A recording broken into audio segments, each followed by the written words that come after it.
I better go too. Wait, he can talk? In all the shuffle of the recent Pokemon Day with the big announcements and celebrations for the 30th anniversary, one of the cool things that we got to see was the turn of the old style red for Pokemon Masters. Yes, that's right, the design from the very first video games of Red and Blue or Red and Green, which was rendered in the old style of Sugimori art. Now it's brought to life in Pokemon Masters in 3D, and it's really cool that they were able to keep the same style with a whole sort of watercolor effect, but really when you see it in motion, it really doesn't look like it's all that much different. Just the way that the colors and the highlights were baked into the model itself, it's really cool how much it's able to look like that original drawing. But even actually playing the game and seeing him alongside everybody else, he does kind of fit in pretty well. So anyway, let's go ahead and check out the event. Things start off with Chase and Elaine, who have just watched Blue win a Pokemon battle, and Lance tells them that there's somebody else who wants to battle him, and it turns out that it is Red, but something is definitely different about him. They all know that he looks a little like the Red that they know, but Blue isn't entirely convinced just yet, noting that he at least speaks very little, but he won't be able to tell for sure until they actually battle. Once a battle actually begins, this version of Red is a little off, but as the battle continues, Blue really wants to push him to his limits. So just like feeding a Dorito to a small Victorian child, he mega evolves his Pidgeot into Mega Pidgeot, leaving the original Red just with his Pikachu, but he doesn't back down from the challenge at all and the battle continues. Though in classic Pokemon Masters fashion, it doesn't really show the outcome of the battle, at least in terms of who won and who lost, but what really matters is how the characters feel afterwards. Red was satisfied with the battle though and is off, and Blue says that yeah, that was definitely Red, the battle felt just about right. And the working theory is that this is Red from a parallel universe because we've had some other characters like that so far in Pokemon Masters, but now to actually have a character who's an alternate version of a character who's already on Pasio is very interesting, and personally I think it was a good idea for it to be Red because it's a nice little callback to the style of the original games.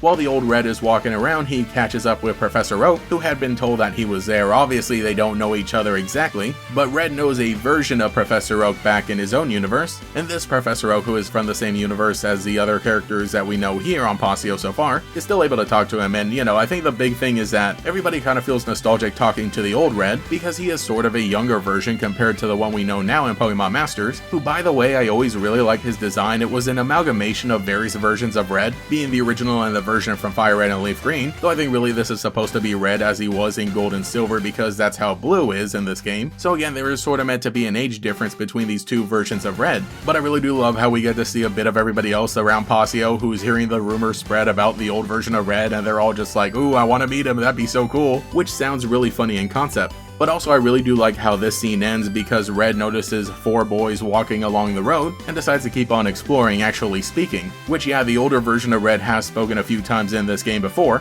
and across the franchise in general, but I really do like how some more attention is brought to this one, actually giving him a voice line. And on top of that, the line that he says and the whole situation going on here is a reference to how in Pokemon Red and Blue there's a movie playing on the TV that says there are 4 boys walking down the railroad tracks, but as a way to prompt the player to keep going, Red says, I better get going too. So yeah, that is one of the canonical lines that he actually speaks. Another line that Red has in this game is, do you like Pokemon? Which once again is another line that he actually speaks when he interacts with Copycat, and I did a video on that a while ago, maybe that's one I should redo at some point. But then the climax of the story has the two of them actually meeting in one of the snowy areas of Pasio, a reference to the Red battle on top of Mount Silver, which is really funny because it's like the second time we're seeing that. It was teased a whole bunch when Ash was coming to Pokemon Masters, even though in the actual event he did not get to meet Red, which is a darn shame because it is the ultimate interaction that everybody wants to see. I had assumed that maybe it was because they are technically variants of each other. Yeah, with the anime going on the way it did and the characterization that Ash ended up getting, he was very different from Red, though they are still coming from parallel universes. So that meeting couldn't happen, but somehow this one could. Of course, like I said, we don't actually get to see the battle just because of the type of game Pokemon Masters is, but it was at least cool seeing them exchange some looks. A nice little way to tie together the 30th anniversary of Pokemon.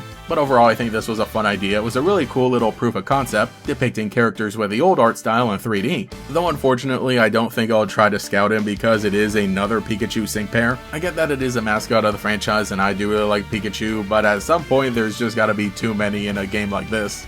But yeah, in all honesty, I probably wouldn't have given him any other Pokemon. If anything, I would have maybe tried to change up Pikachu as well, make him a little chubby and look like the old version also. But what can you do? So let me know what you think in the comments about this event. I think that it could have been a little bigger and could have gone a little deeper with things, but overall for what we got, it being an interlude for the 30th anniversary, I think it was really fun. I sort of mentioned in my recent video about the Fire Red and Leaf Green designs that we had been seeing art of Red depicting him in the old style, or at least the old way of clothing and hairstyle that he had before, anymore, just in a new, more modern style of art, so it is really cool how that design has always kind of stuck around in some way, but even going the extra mile to make it look like this version came straight out of the 90s was very appreciated. Anyway, if you enjoyed the video and would like to see me continue discussing Pokemon Masters, leave a like, subscribe, leave a comment, and hype up the video as well. But anyway, I'm gonna have a great week because it's been a really fun kickoff to the 30th anniversary of Pokemon so far.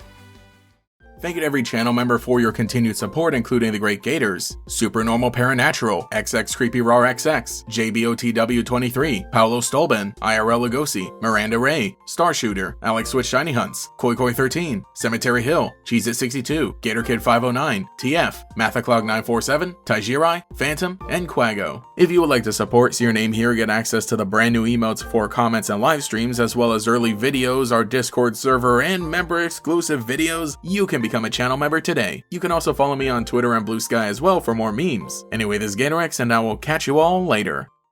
Pokemon for Game Boy are coming.